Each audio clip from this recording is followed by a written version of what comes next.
আসসালামু আলাইকুম প্রিয় দর্শক এবং শ্রোতা। দর্শক বলছে আসলে ইউটিউবে আমাদের এই গল্পটা আপনারা অনেকেই দেখেন সেই অর্থে, এবং শ্রোতা তো আসলে রেডিওর তো শ্রোতাই হয়। তো সপ্তাহান্তে আমি আরজে কিবরিয়া আপনাদের সবাইকে আমন্ত্রণ জানাচ্ছি জীবন গল্পের আরও একটি অনুষ্ঠানে এবং আরও একটি পর্বে। আমি কথা বাড়াবো না, শুরুতেই আমার সঙ্গে যিনি আছেন তার সঙ্গে একটু পরিচিত হব। কী নাম আপনার? আমার নাম মোহাম্মদ রিফাত। রিফাত, বয়স কত রিফাত? 36 বছর 4 মাস। 34 বছর 4 মাস। জন্ম জেলা কোথায়? জন্ম জেলা গাইবান্ধা। গাইবান্ধা থেকে আসছেন আপনি এখানে গল্প বলার জন্য? এখানে আমি এখানেই কাজ করেন? হ্যাঁ। ওকে, শুরু করেন আপনি রিফাত, ছোটবেলা থেকে শুনি আমরা। জি, আমি ঢাকা প্রেমের মাধ্যমে আগে সবাইকে জানাচ্ছি আসসালামু আলাইকুম। ওয়ালাইকুম আসসালাম। ছোটোবেলা থেকে আমি খুব কষ্টে মানুষ হয়েছি। আমার মা ছোটোবেলাতে রেখে উনি চলে গেছে প্রায় 26 বছর বয়স থেকে। উনি এখান থেকে যাওয়ার পরে আমার মা আবার উনি বিবাহ আবদ্ধ হয়েছে। 26 বছর বয়স কি আপনার বয়স যখন 26 তখন সে বিয়ে করছে? হ্যাঁ। মানে আপনার বয়স তখন কত যখন আপনার মা ছেড়ে? মা আমার ছেড়ে চলে গেছে 3 দিনের বাচ্চা রেখে। হ্যাঁ, ঠিক আছে। তারপরে আমার বাবা আবার আমাকে বিক্রি করে দিছিল। বিক্রি করে দিছে বলতে? আমার বাবা, নিজের বাবা, উনি আমাকে বিক্রি করে দিছে পালিত বাবার কাছে, যিনি আমাকে এখন বর্তমানে পালছে আর কি, ছোটোবেলার থেকে ওনার কাছে বিক্রি করে দিছে। পরে এগুলো আমি জানতে পারি বড় হয়ে। সব কিছু ওনাদের আবার খুঁজে বার করছি। প্রায় যখন আমার 22 বছর বয়স তখনই ওনাকে আমি খুঁজে বার করছি, আমার বাবাকে খুঁজে বার করছি, মাকে খুঁজে বার করছি। বাবা বলছে তোর মা জানে, মা বলছে তোর বাবা জানে। পরে ওখান থেকে যাওয়ার পরে মার কাছে প্রায় 22 বছরে খুঁজে পাওয়ার পরে মার কাছে গিয়েছি, বলছে যে তোর এখানে আসা যাবে না, তোর আসলে আমার সংসার থাকবে না। পরে আমি চাই না যে আমার কারণে আমার মা সংসার ভেঙে যাক। আর আমি অনেক দিন পরে, তার 22 বছর পরে তার মুখ দেখার জন্য বা খুঁজে বার করার জন্য তাকে আমি অনেক খোঁজ করছি। অনেক টাকা পয়সাও খরচ হয়েছে, খুব পরিশ্রম করে টাকা পয়সা খরচ করেই ওনাকে খুঁজে বার করছি। তারপরে উনি এমন পরিস্থিতিতে এই কথাটা বলে, আমি সেখান থেকে কান্নাকাটি করে চলে যাচ্ছি। ওখানকার এলাকার চেয়ারম্যান ছিল, ওনাকে জানাইছি। পরে উনিও আবার অনেক আমাকে বিষয় নিয়ে অনেক কিছু আমার মাকে বলছে, অনেক পাড়া প্রতিবেশী বলছে। তারপর ওখান থেকে চলে আসার পরে আর ওখানে যাওয়া হয়নি। পরে আমার বাবা থাকে এক জায়গায় রংপুরে, ওনার কাছে গিয়েছিলাম। উনি আবার বিবাহ আবদ্ধ হয়েছে। আমার আরও ছোটো ভাই আছে, সৎ ভাইয়েরা, ওরা যথেষ্ট পরিমাণে আমাকে ওখানে যাওয়ার পরে আমাকে ভালোবাসছে। তো তখন আমার টাকা পয়সা ছিল, প্রচুর টাকা ওদের ঘরের পেছনে খরচ করছি। তারপরে আমার বাবাও ওইভাবে বলছে, আমার বাবা এখন অসুস্থ বর্তমানে। পরে উনি আমাকে বলছে যে তোর নামে আমি জায়গা কিনে রাখছি, জায়গা দিছি, আমার সমস্ত কিছু তোর নামেই, তোর মা রেখে চলে গেছিলো। আমি জিজ্ঞেস করছিলাম যে আমার বাবাকে, যে আপনি আমাকে বিক্রি করে দিয়েছেন কী কারণে? যে তোর মা তোর রেখে চলে গেছে, আর ওই বয়সগুলোর সময়ে ওই কথাগুলো এখন বলা যাবে না, ওগুলো তার ব্যক্তিগত সমস্যা। পরে এ বিষয় নিয়ে আমি আর কথা বলি নেই। আমার মতো আমি তখন আমার সংসার জীবন ছিল, সংসার জীবন চলাকালীনতে আমার স্ত্রী বাচ্চাকে নিয়ে ওখানে গেছিলাম। আচ্ছা।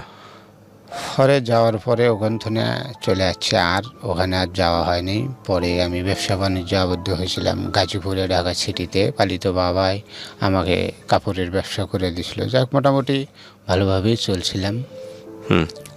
হুট করে ঋণ করছিলাম কিছু টাকা, প্রায় 1.5 লাখ টাকার মতো ঋণ করছিলাম। প্রায় 90,000 টাকার মতো শোধ দিছি, ওখানে 10,000 টাকা পাওনা ছিল। পরে আমি রাগতে আমার যে পালিত বাবা, ওনার কথা ছিল যে ব্যবসা করবে, আমাকে টাকা দিবে, আমি সমস্ত কিছু খরচ তোমাদের চালাবো। পরে এই চুক্তিতে আমি ব্যবসা করি। প্রথম এই চুক্তিটা দিয়েই উনি আমাকে ব্যবসায় শুরু করে দিয়েছিল। ব্যবসা চলাকালীনতে সব কিছু হয়েছিল। আমার ওয়াইফ টেলেসের কাজ করে, আমি কাপড়ের ব্যবসা করি, আশেপাশে আরও টুকটাক আমি কাজ করি।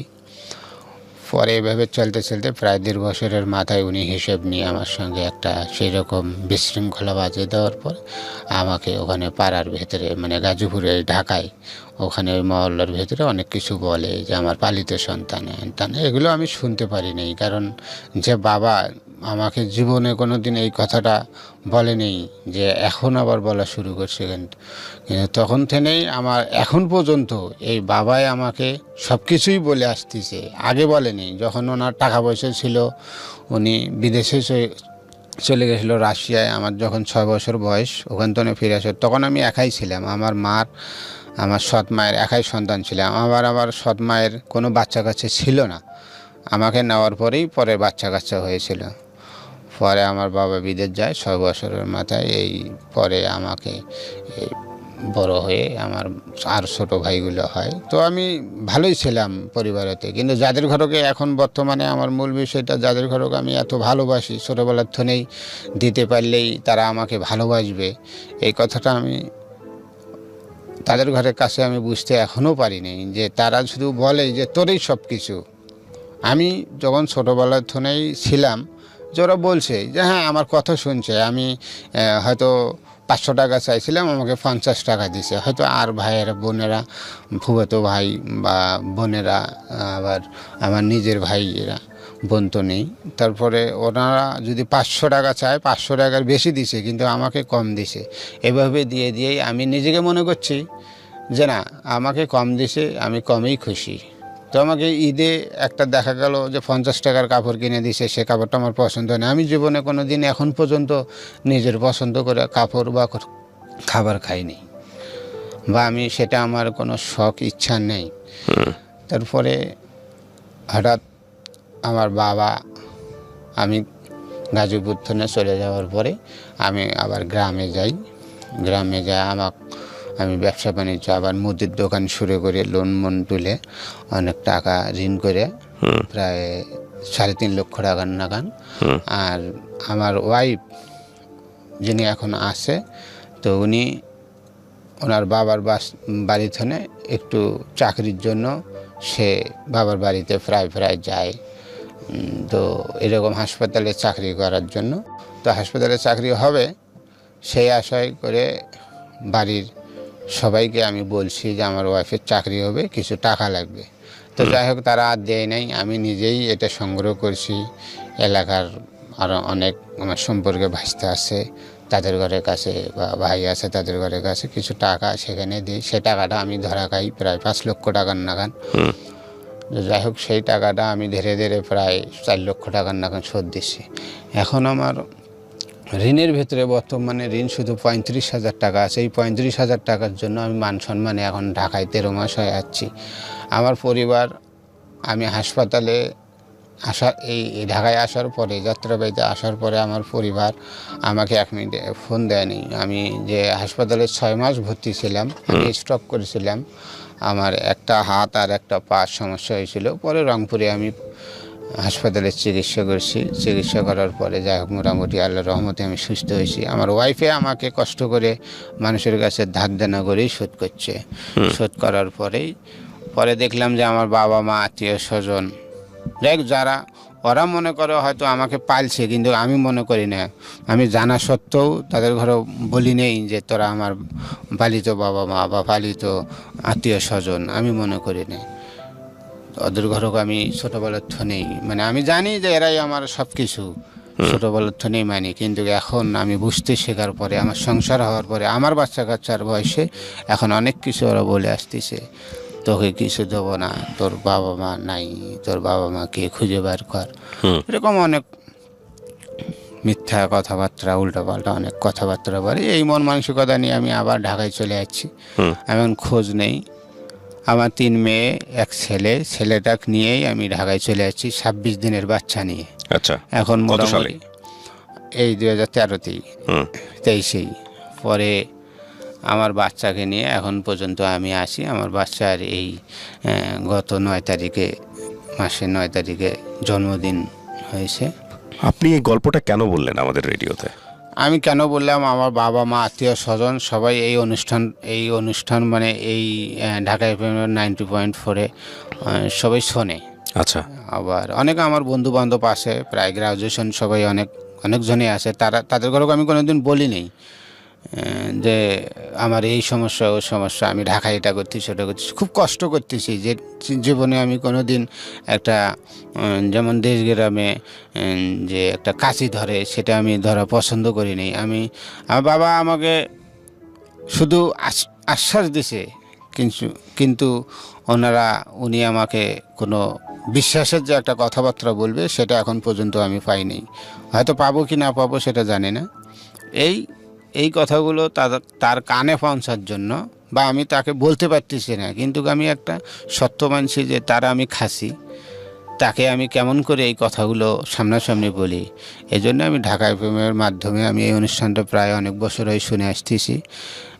আমি তাদের ঘরে এই কথাবার্তাগুলো, আমার কথাগুলো শোনাতে চাই, যাতে করে তারা শোনার পরে, আমার কথাগুলো শোনার পরে যে বিশ্বাস করুক বা না করুক, কিন্তু আমার পাশে যেন এসে দাঁড়ায়। আমার বাচ্চার আপনি এখন কি করেন? মানে আমি এখন ঢাকায় রিক্সা চালাচ্ছি, এ কথাটাও তারা জানে না। ও, আপনি পড়াশোনা কতদূর পর্যন্ত করেছেন? আমি Dhaka Gaibandha polytechnical institute technical school কারিগরি বিষয়ে, কারেন্ট বিষয়ে আমি পাশ করছি, আসছি। তো আপনার কেন রিক্সা চালাতে হবে কারিগরি বিষয়ে পাশ করার পরে? আপনি কারিগরি কোন বিষয়ে পড়েছেন? আপনার ইলেকট্রিক্যাল ডিপার্টমেন্ট। তো আপনি ইলেকট্রিসিটির কাজ বেছে নেবেন? কাজ করতাম, মানে ওখানে আমার কাজটা করার সময়ে আমি খুব একটা গুরুতর আঘাত পেয়েছিলাম, তারপর থেকে আর করি না। মানে এটা আমাকে ওই পরিশ্রমটা করতে খুব ভয় হয়। ভয় লাগে? হ্যাঁ, আর অনেকেই আমার সঙ্গী, অনেক লোকেই, তার মধ্যে 2জন মারাও গেছে। কি কাজ এটা? এটা হলো ইলেকট্রিক্যালের কাজ, কারেন্ট বিষয়ে। মারা যাবে কেন? আমরা তো অনেক লোকই দেখি যে দুর্দান্তভাবে কাজ করে যাচ্ছে। এখন আমরাও করতে পারি, কিন্তু ওই ভয়টা লাগার পরে আমি আর কাজটা করি ইলেকট্রিসিটি কাজ করেন না? না, কাজ করি না। তারপরে আমি অনেক ব্যবসা বাণিজ্য করছি। ব্যবসা বাণিজ্য করার পরে আমার ক্ষুদ্র একটা সুমতিও ছিল, অনেক টাকা আমি ধরা খাওয়ার পরে এখন প্রায় আমার 35,000 টাকা ঋণের জন্য ঢাকায় আছি। আমার বাবাকেও বলছিলাম যে আমার 35,000 টাকা শোধ করে দেন। আমি একটা 26 দিনের বাচ্চা নিয়ে, আরও 3টে মেয়ে নিয়ে আমি ঢাকায় এত কষ্ট করছি। আপনার ছেলে মেয়ে কয়জন? 3 মেয়ে 1 ছেলে। ও, ওই ছেলের আশে 3 মেয়ে হয়েছিল। পরে লাস্টে আমি এই ঢাকায় আসার পরে আমার অভাব, মানে এতটা অভাব আমি বোঝাতে পারবো না দর্শককে। আমি খুব কষ্ট করে প্রায় 18 দিনে আমি 1 মুঠো চাউল মুড়ি খেয়ে আমি ঢাকায় চলে যাচ্ছি। পরে আর আমি ধৈর্যর সীমা আমার ভাঙে যাওয়ার পরে আমি চলে আসছি, যে প্রয়োজন হলে আমি ঢাকায় ভিক্ষা করে খাবো, আমি ঢাকায় যাবো। তাও আমার এত আত্মীয় স্বজনের কাছে অনেক অর্থ সম্পদ সবারই আছে, আমাকেও বলে দিছে, কিন্তু এই কথাটা আমি বিশ্বাস করি না। আপনি ঢাকা শহরে আসার পরে রিক্সা চালিয়ে আপনার সংসার কিভাবে, কোথায়, কোন এলাকায় রিক্সা চালান? কত টাকা আয় হয়? যাত্রাবাড়িতে। কয় টাকা আয় হয় আপনার? আমি তো প্রায় ভোরে 5টা 6টার সময় বাড়াই, প্রায় 2টা 3টা 4টা পর্যন্ত চালাই। কয় টাকা থাকে? প্রায় ঠিক নাই, কোনোদিন 900, 1000, 1200, 1500। এটা আপনার পকেটে থাকে? হ্যাঁ। রিক্সা মালিকের খরচ দিয়ে ঠিয়ে? হ্যাঁ। তার মানে প্রতি মাসে আপনি প্রায় 30 থেকে 35,000 টাকা কামান? মাসে তো হয় না, কোনোদিন দেখা গেল যে 7 দিন 10 দিন একটা না গাড়ি চালালে একদিন যেতে মনে হয় না, তখন আর রেস্ট লাগে? হ্যাঁ, একদিন একটা রেস্ট লাগে। প্রায় তাও 25-24 হাজার টাকা মাসিক একটা ইনকাম থাকে। তো এটা দিয়ে সংসার চালায়, খরচ করে আপনার ঋণ শোধ করা যায় না? ঋণ শোধ হচ্ছে না বলতে, সেরকম একটা সংকটে মরে হচ্ছে, যে যদি 30 দিন চালাতে পারতাম তাহলে মোটামুটি হতো। আর আমি যদি 35,000 টাকা এই মতো শোধ দিই, আবার দেশে যায় কি করব? আচ্ছা, এখানে আরেকটা কথা, সেটা হচ্ছে যে আপনার যে এই যে পরিচয়টা পাওয়া গেল যে আপনাকে বিক্রি করে দিয়েছিল ছোটবেলায় আপনার এই পালিত পিতার কাছে, এটাকে আপনি বের করতে পেরেছেন যে কেন বিক্রি হ্যাঁ, আমি করা হয়েছে? সব বের করছি। হয়তো মনে হয় আমার জীবনে অনেক কথাবার্তাই আছে, সব কিছু তো বলাটা সম্ভব না, আমি সংক্ষেপেই বলতেছি। তারা অর্থের জন্য আমাকে বিক্রি করে দিয়েছিল। সে সময় 500 টাকার খুব দাম ছিল। আর আমার পালিত বাবার তখন আমার দেশে বড় চালের গুডাউন দোকান ছিল, অনেক টাকার মালিক উনি, এখনও আছে অনেক টাকার মালিক। উনি এখন গাজীপুরে আছে, যিনি পালছে আমাকে, উনি এখন গাজীপুরে আছে, কলাবাগানের জায়গাও কিনছে। উনি এখন হোমিও বিশেষজ্ঞ ডাক্তার, জার্মান থেকে পাশ করে এখন উনি হোমিও ডাক্তারি করতেছে। তো আপনাকে কিনে নিয়ে উনি আপনার এই জীবনটা কেন হলো তাহলে? উনি তো আপনাকে দেখা ভালো করতে পারতেন। হ্যাঁ, কিন্তু আমি এটা বুঝতে পারতেছি না কেন এরা এরকম করে। খোঁজ নেয়, মাঝে মধ্যে ফোন দেয়, উনি ফোন দেয় না, হয়তো ছোটো ভাই দিয়ে ফোন দেয়, এখন কীরকম আসো না আসো। আর আমি বেশিরভাগ সবসময় সম্মানটাকে বেশি পছন্দ করি। আমার এলাকাতে যদি আমি এখন যাই, দেখা গেল যে আমি ওখানে তো রিক্সা চালাতে পারবো না বা একটা কর্ম করতে পারবো না। আমার পালিত বাবা মার একটু নামধাম আছে, এই একটু সমস্যা। তো আপনার আপন যে বাবা, সে কি স্বীকার গেছে যে এই 500 টাকার জন্য আপনাকে বিক্রি করা হয়েছে? হ্যাঁ, স্বীকার হয়েছে। আর আমি সেটা রেকর্ড করেছিলাম, কিন্তু ফোনটা আমার কিছুদিন পরে হারা যাওয়ার পরে রেকর্ডটা হারিয়ে গেছে। আপনার মাও কি এটা জানতো হ্যাঁ, যে আমার আপনাকে মা- এভাবে বিক্রি করা হচ্ছে? হ্যাঁ হ্যাঁ, আমার মার কাছেও গেছিলাম। উনি আবার অনেক মেজাজ, মানে আছে না এগুলো দেশ গ্রামের ঝগড়া টাইপের মহিলা, সেরকম। ওনার কাছে কথাই বলা যায় না। চেয়ারম্যানকে পর্যন্ত উনি হুমকি দিয়েছিল যে আমার ছেলেই না, এক ছেলে আমার মানে না, আমি যেটা ছোটোবেলায় করেই যাচ্ছি সেটা সেখানেই যাবে, ও এখানে আসছে কেন? পরে অনেক ওখানকার মজ্জেন মৌলবি অনেক আত্মীয় স্বজন বা আমার মামারা আসলে তারা বলছে যে ভাগ্নে আসছে অনেক দিন পরে, তুই রাখি যাচ্ছিস, কষ্ট করে রাখি যাচ্ছিস, আর তোর তো সন্তানও নাই, তোর তো এখনও সন্তানও হচ্ছে না, আর তোর এটা নিজের সন্তান যেহেতু হোক। আর যিনি বাবা এখন, মানে আমার মার যে এখন হাজব্যান্ড আছে, উনিও আবার আমাকে মানে নিতে চাইছিল যে তুমি মানে নাও, ও বউ বাচ্চা এখানে নিয়ে এসে এখানেই সংসার করে খাক, আর ওর টাকা দিয়েই তো ওই করবে, কিন্তু তুমি খালি স্বীকার করো যে ও তোমার সন্তান। কিন্তু উনি স্বীকার করে না। কিন্তু আমি খোঁজ, মানে আমার পয়সা প্রায় 26-27 হাজার টাকার নাগান আমি খরচ করেছিলাম, করেই ওনাকে আমি খুঁজে বের করছি। এটা ইসলামী শরীয়ত হিসাবে আমি অনেক মৌলানার কাছে শুনছি যে মৃত্যুর আগে মাকে দেখে মরতে হবে। এই কথার ভিত্তি করেই আমি মাকে খুঁজে বের করছি।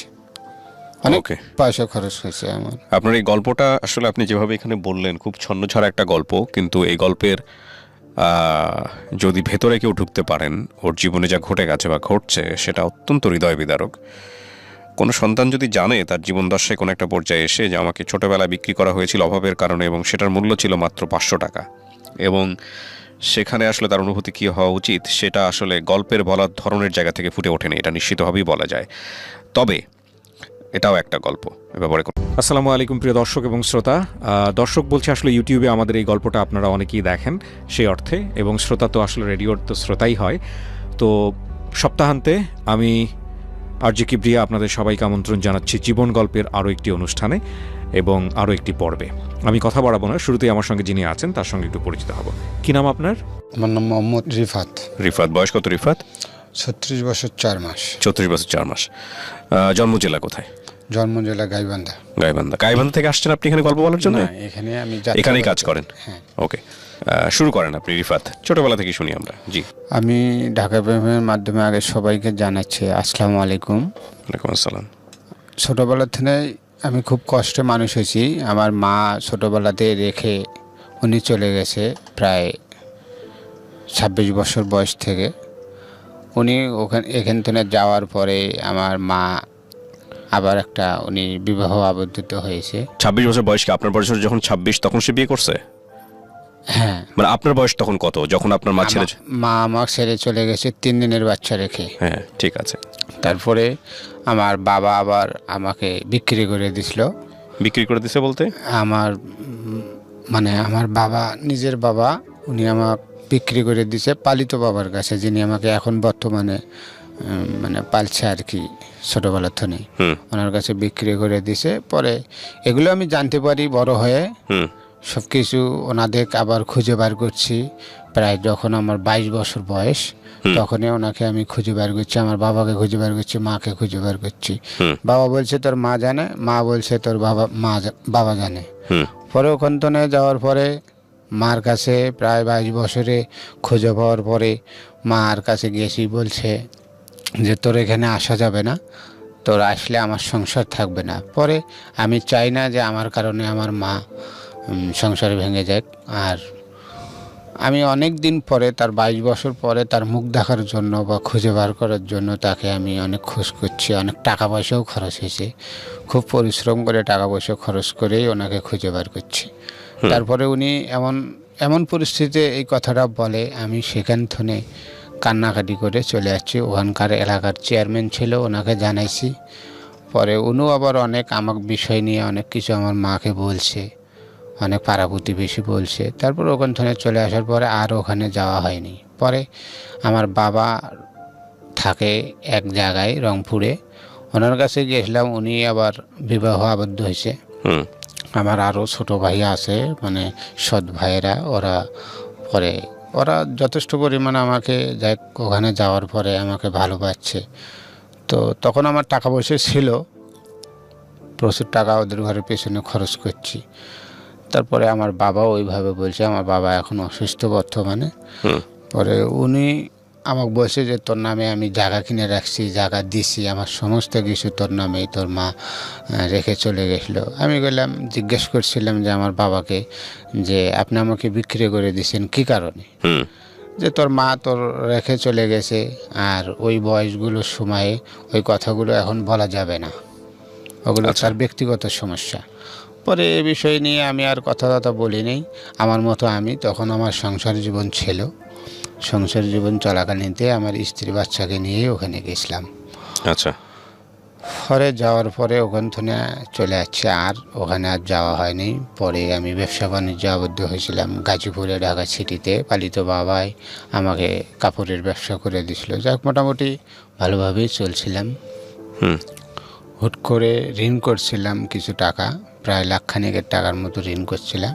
প্রায় 90,000 টাকার মতো শোধ দিছি, ওখানে 10,000 টাকা পাওনা ছিল। পরে আমি রাগতে আমার যে পালিত বাবা, মানে ওনার কথা ছিল যে ব্যবসা করবে, আমাকে টাকা দিবে, আমি সমস্ত কিছু খরচ তোমাদের চালাবো। পরে এই চুক্তিতে আমি ব্যবসা করি। প্রথম এই চুক্তিটা দিয়েই উনি আমাকে ব্যবসায় শুরু করে দিয়েছিল। ব্যবসা চলাকালীনতে সব কিছু হয়েছিল। আমার ওয়াইফ টেলেসের কাজ করে, আমি কাপড়ের ব্যবসা করি, আশেপাশে আরও টুকটাক আমি কাজ করি। পরে এভাবে চলতে চলতে প্রায় 1.5 বছরের মাথায় উনি হিসেব নিয়ে আমার সঙ্গে একটা সেই রকম বিশৃঙ্খলা বাজিয়ে দেওয়ার পর আমাকে ওখানে পাড়ার ভেতরে, মানে গাজীপুরে, ঢাকায়, ওখানে ওই মহল্লার ভেতরে অনেক কিছু বলে যে আমার পালিত সন্তান। এগুলো আমি শুনতে পারি নাই, কারণ যে বাবা আমাকে জীবনে কোনো দিন এই কথাটা বলেনি, যে এখন আবার বলা শুরু করছে। কিন্তু তখন থেকেই আমার এখন পর্যন্ত এই বাবাই আমাকে সব কিছুই বলে আসতেছে। আগে বলেনি, যখন ওনার টাকা পয়সা ছিল, উনি বিদেশে চলে গেছিলো, রাশিয়ায়। আমার যখন 6 বছর বয়স, ওখান থেকে ফিরে আসে, তখন আমি একাই ছিলাম। আমার সৎ মায়ের একাই সন্তান ছিলাম। আমার সৎ মায়ের কোনো বাচ্চা কাচ্চা ছিল না, আমাকে নেওয়ার পরেই পরে বাচ্চা কাচ্চা হয়েছিল। পরে আমার বাবা বিদেশ যায় 6 বছরের মাথায়। এই পরে আমাকে এই বড় হয়ে আমার আর ছোটো ভাইগুলো হয়। তো আমি ভালোই ছিলাম পরিবারেতে, কিন্তু যাদের ঘরকে এখন বর্তমানে আমার মূল বিষয়টা, যাদের ঘরকে আমি এত ভালোবাসি, ছোটোবেলার থেকেই দিতে পারলেই তারা আমাকে ভালোবাসবে, এই কথাটা আমি তাদের ঘরের কাছে আমি বুঝতে এখনও পারিনি। যে তারা শুধু বলে যে তোরই সব কিছু।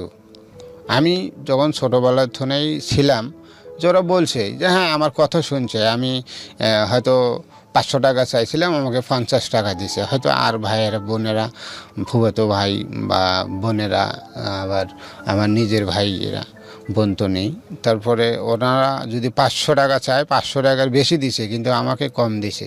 এভাবে দিয়েই আমি নিজেকে মনে করছি যে না, আমাকে কম দিছে, আমি কমেই খুশি। তো আমাকে ঈদে একটা দেখা গেল যে 50 টাকার কাপড় কিনে দিছে, সে কাপড়টা আমার পছন্দ হয় না। আমি জীবনে কোনো দিন এখন পর্যন্ত নিজের পছন্দ করে কাপড় বা খাবার খাইনি, বা আমি সেটা আমার কোনো শখ ইচ্ছা নেই। তারপরে হঠাৎ আমার বাবা, আমি গাজীপুর থেকে চলে যাওয়ার পরে আমি আবার গ্রামে যাই।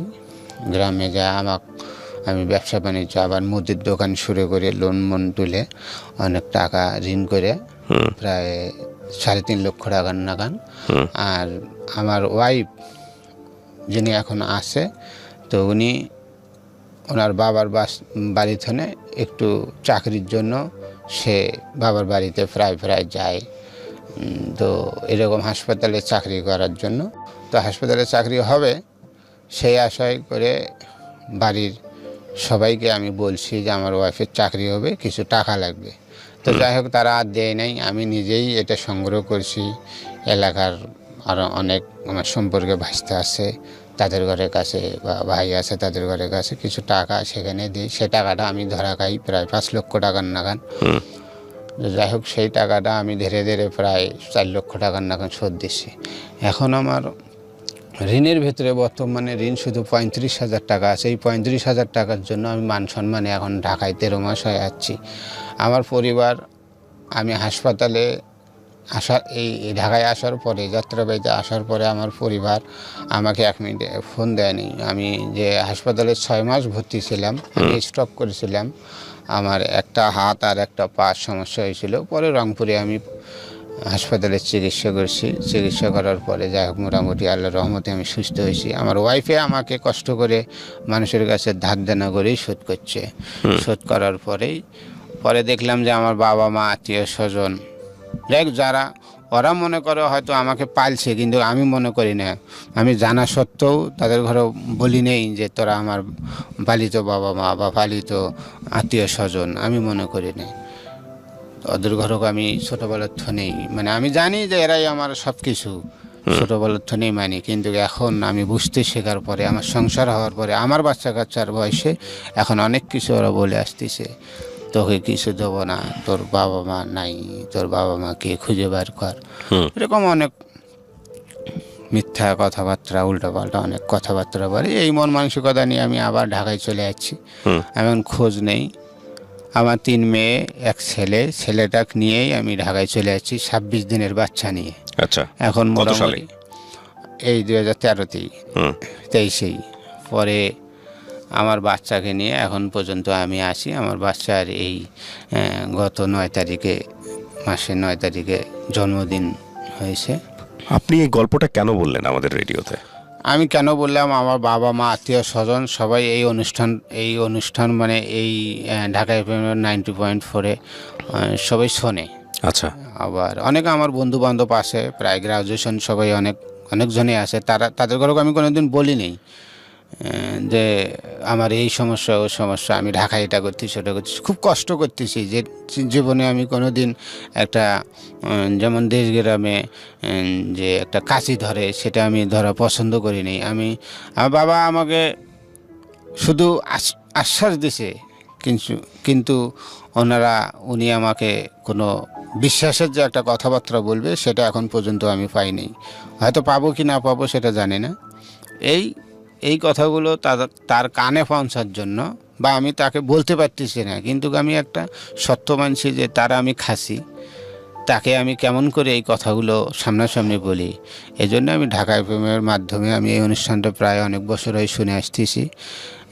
আমি তাদের ঘরে এই কথাবার্তাগুলো, আমার কথাগুলো শোনাতে চাই, যাতে করে তারা আমার কথাগুলো শোনার পরে যে বিশ্বাস করুক বা না করুক, কিন্তু আমার পাশে যেন এসে দাঁড়ায়। আমার বাচ্চার আপনি এখন কি করেন? মানে আমি এখন ঢাকায় রিক্সা চালাচ্ছি, এ কথাটাও তারা জানে না। ও, আপনি পড়াশোনা কতদূর পর্যন্ত করেছেন? আমি Dhaka Gaibandha polytechnical institute technical school কারিগরি বিষয়ে, কারেন্ট বিষয়ে আমি পাশ করছি, আসছি। তো আপনার কেন রিক্সা চালাতে হবে কারিগরি বিষয়ে পাশ করার পরে? আপনি কারিগরি কোন বিষয়ে পড়েছেন? আপনার ইলেকট্রিক্যাল ডিপার্টমেন্ট। তো আপনি ইলেকট্রিসিটির কাজ বেছে নেবেন? কাজ করতাম, মানে ওখানে আমার কাজটা করার সময়ে আমি খুব একটা গুরুতর আঘাত পেয়েছিলাম। তারপর থেকে আর করি না, মানে এটা আমাকে ওই পরিশ্রমটা করতে খুব ভয় লাগে। হ্যাঁ, আর অনেকেই আমার সঙ্গী, অনেক লোকেই, তার মধ্যে 2জন মারাও গেছে। কি কাজ এটা? এটা হলো ইলেকট্রিক্যালের কাজ, কারেন্ট বিষয়ে। মারা যাবে কেন? আমরা তো অনেক লোকই দেখি যে দুর্দান্তভাবে কাজ করে যাচ্ছে। এখন আমরাও করতে পারি, কিন্তু ওই ভয়টা লাগার পরে আমি কাজ করেন না, কাজ করি না। তারপরে আমি অনেক ব্যবসা বাণিজ্য করছি। ব্যবসা বাণিজ্য করার পরে আমার ক্ষুদ্র একটা সমিতিও ছিল, অনেক টাকা আমি ধরা খাওয়ার পরে এখন প্রায় আমার 35,000 টাকা ঋণের জন্য ঢাকায় আছি। আমার বাবাকেও বলছিলাম যে আমার 35,000 টাকা শোধ করে দেন। আমি একটা 26 দিনের বাচ্চা নিয়ে, আরও 3টে মেয়ে নিয়ে আমি ঢাকায় এত কষ্ট করছি। আপনার ছেলে মেয়ে কয়জন? 3 মেয়ে 1 ছেলে। ও, ওই ছেলের আসে 3 মেয়ে হয়েছিল। পরে লাস্টে আমি এই ঢাকায় আসার পরে আমার অভাব, মানে এতটা অভাব আমি বোঝাতে পারবো না দর্শককে। আমি খুব কষ্ট করে প্রায় 18 দিনে আমি 1 মুঠো চাউল মুড়ি খেয়ে আমি ঢাকায় চলে যাচ্ছি। পরে আর আমি ধৈর্যর সীমা আমার ভাঙে যাওয়ার পরে আমি চলে যাচ্ছি, যে প্রয়োজন হলে আমি ঢাকায় ভিক্ষা করে খাবো, আমি ঢাকায় যাবো। তাও আমার এত আত্মীয় স্বজনের কাছে অনেক অর্থ সম্পদ সবারই আছে, আমাকেও বলে দিছে, কিন্তু এই কথাটা আমি বিশ্বাস করি না। আপনি ঢাকা শহরে আসার পরে রিক্সা চালিয়ে আপনার সংসার কিভাবে, কোথায়, কোন এলাকায় রিক্সা চালান, কত টাকা আয় হয়? যাত্রাবাড়িতে। কয় টাকা আয় হয় আপনার? আমি তো প্রায় ভোরে 5টা 6টার সময় বাড়াই, প্রায় 2টা 3টা 4টা পর্যন্ত চালাই। কয় টাকা থাকে? প্রায় ঠিক নাই, কোনোদিন 900, 1000, 1200, 1500 এটা আপনার পকেটে থাকে? হ্যাঁ। রিক্সা মানে মালিকের খরচ দিয়ে ঠিয়ে? হ্যাঁ। তার মানে প্রতি মাসে আপনি প্রায় 30 থেকে 35,000 টাকা কামান? না, মাসে তো মানে হয় না, কোনোদিন দেখা গেল যে 7 দিন 10 দিন একটা না গাড়ি চালালে একদিন যেতে মনে হয় না, তখন আর রেস্ট লাগে? হ্যাঁ, একদিন একটা রেস্ট লাগে।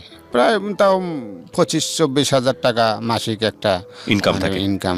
তো এটা দিয়ে সংসার চালায়, খরচ ইয়ে করে আপনার ঋণ শোধ করা যায় না? ঋণ শোধ হচ্ছে না বলতে মানে সেরকম একটা সংকটে মরে হচ্ছে যে যদি 30 দিন চালাতে পারতাম তাহলে মোটামুটি হতো। আর আমি যদি 35,000 টাকা এই মতো শোধ দিই, আবার দেশে যায় কি করব? আচ্ছা, এখানে আরেকটা কথা, সেটা হচ্ছে যে আপনার যে এই যে পরিচয়টা পাওয়া গেল যে আপনাকে বিক্রি করে দিয়েছিল ছোটবেলায় আপনার এই পালিত পিতার কাছে, এটাকে আপনি বের করতে পেরেছেন যে কেন হ্যাঁ, বিক্রি আমি করা সব হয়েছে? বের করছি।